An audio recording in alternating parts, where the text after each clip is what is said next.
So if you got about $1,200 to spend on a new gaming PC, this would be my recommendation to you. Is this the best bang for the buck $1,200 gaming PC build in 2020? Well, after been building and putting together PCs for 15 years now, I can tell you that you're gonna get a lot of value here. And I've spent hours trying to find the best parts available for you guys with the budget target set at $1,200, with one single mission in mind: to try and build the ultimate 1440p gaming PC. Now, in case you want to build this PC yourself, you find all parts down in the video description, and in case you want to jump over to the benchmark section, or you're only interested in a specific part of this build, you'll find timestamps down in the video description as well. And with that said, yeah, let's get started. Hey, what is up guys? Welcome to Arbin Hardware. My name is Robin, I'm your Swedish host and friend with terrible posture and poor accent. Regarding the gaming benchmarks, I ended up running tests in 8 games in total, and I decided not just to include 1 but 3 graphics cards so that you get a better idea what other similarly priced GPUs perform like. Anyway guys, when people ask me how much they should spend on their gaming PC build, my recommendation when setting up a budget is to start with your monitor first in mind. So for example, if you got a 1080p screen, then you obviously want to opt for a 1080p build. Now, depending on what type of games you're planning on running, typically a good 1080p PC build generally sits around $600 to $900, and I simply don't recommend spending $1,200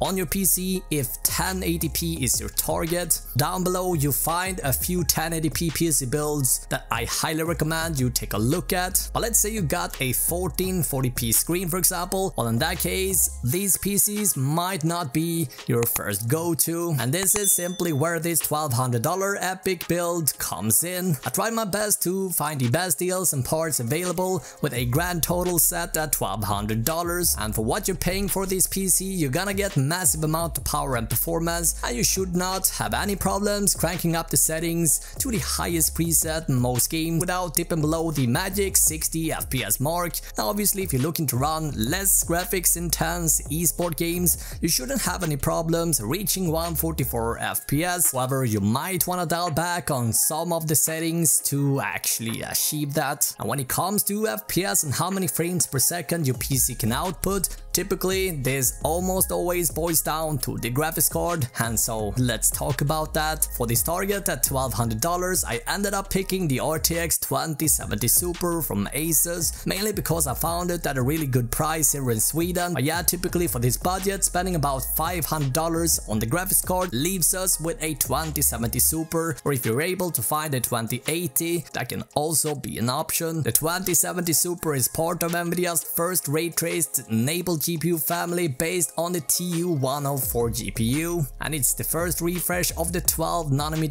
Turing architecture. Released in 2019, the 2070 Super comes with 8 gigs of VRAM, and it also comes with 40 so-called RT cores and 320 Tensor cores, and this is enough to run many ray tracing enabled games with pretty good results. Knowing that the graphics card support ray tracing means that it also has full support for the upcoming DX12 Ultimate API soon to release, which means that your PC will be fully compatible with future upcoming games with DX12 Ultimate support. Now, this particular card comes with a semi-passive cooler, and this means that the cooler simply stays silent when it sits below, I think it's 50 degrees or something, and that's something that I value, knowing that I'm spending $500 for that kind of money. I want it to be silent. Now, Amazon rarely sells the 2070 Super with this cooler at $499, therefore I recommend picking up the dual variant instead, and this card got most of the perks from the ROG lineup like passive, fan curve,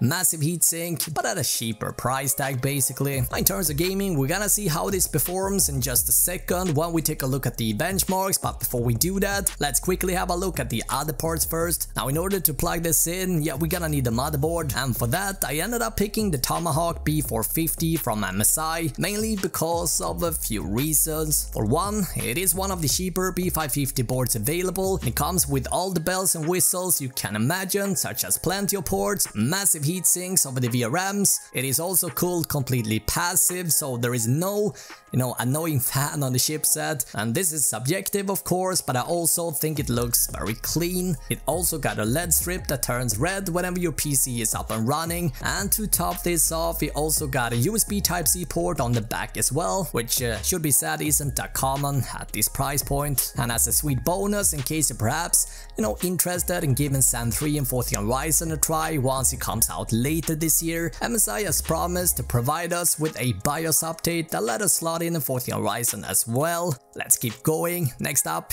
we got the processor. Based on TSMC's 7nm process, the Ryzen 7 3700X comes with 8 cores and 16 threads, which is plenty and should be more than enough for most games as well. Even Assassin's Creed Odyssey was one of few games that benefits from a lot of cores, and knowing that the upcoming consoles PS5 and Series X both comes with 8 cores on a 3rd Gen Ryzen processor, and knowing that many games nowadays develops for these consoles first before they end up on PC, should give us a good indication that 8 cores will be enough for many years to come. The 3700X also comes with a pretty good cooler inside the box, and so in case you don't want to spend or invest in a third-party cooler, unless you obviously want to, you shouldn't have to do that. And all these things combined, guys, makes the 3700X, in my opinion, my #1 recommendation at this price tag. Last up before the assembly, we got the RAM. Here I went with this dual 8GB kit from Ballistics. I never had any problems whatsoever. No blue screens, no hiccups or other weird issues that can be a common problem with the RAM in general. The way that AMD built this Zen 2 architecture, higher clocked RAM sticks can give you better performance, therefore I ended up picking a 3200 kit this time, and you typically want to go for the highest rated RAM sticks that you can find, and obviously if I'm able to find anything faster within our budget, I will have that linked up down below instead. Regardless, if you end up picking this or perhaps a Vengeance kit from Corsair, it should still leave you more than happy. Now jumping over to the SSD, I picked up this 960GB drive from Kingston. I've been using this A400 drive in several builds now. It's very stable, it is cheap and it's fast. Keep in mind, in case you're planning on having many games installed, I recommend opting for 2TB. 1TB will get you pretty far as a start, and nowadays flash-based storage is so cheap that you can easily upgrade to a M.2 NVMe stick or another SSD later down the road with no hassle at all. As for the power supply, I went with this 550W unit from Corsair, and again I've been using a similar 650 semi-modular model for many years now. Haven't had any issues here whatsoever, and even during heavy benchmarking, the 120 fan never really gets that annoying. So time for the biggest part of the build, the case. I wanted to try and build something else this time, and I got a lot of inspiration thanks to you guys' comments, and I have to say that really appreciate you guys' feedback. And with you guys' feedback in mind, I wanted to make a PC build without any type of RGB, and this is the result of that. This is the Fractal Design Meshify C. I had tried a few Fractal cases in the past, where the most recent one being the mini PC I did a few months ago, and Fractal has always been crushing it when it comes to materials they use, and how they tend to always go the extra mile to make their cases seem more polished than what other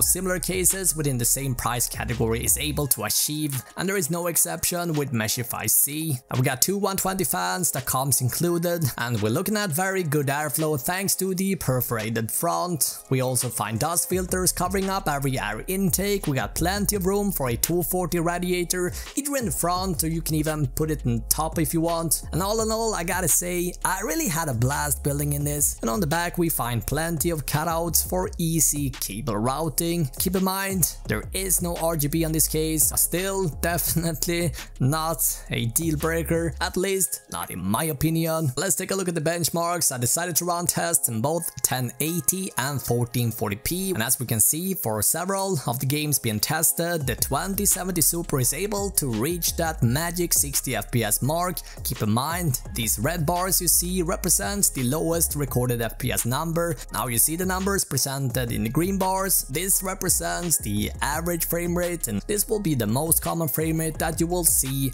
and that you will experience. And so as we can see, for the most part, the 2070 Super definitely gets the job done. Enabling ray tracing is also an option, and you should have no issues in this department either. However, you might wanna dial back on some of the settings a bit, especially if you're looking to game above 1440p, let's say 4K for example. Now, what do you think about this PC build? Let me know in the comments below. Also, I want to thank you guys so much for commenting and giving me suggestions on future builds. Please keep doing that, as it gives me plenty of inspiration for future ideas. As we can see, this PC cost you a little bit over $1,200, and again, you find all links to all parts down in the video description. In case you're on the hunt for a new monitor, I actually made a video that I went through some of the most affordable ones to consider, and you find that video linked up down below. And in case, again, you have any questions, I'm happy to help you out. Now watch either of these two videos for more content, and I will see you guys in the next video.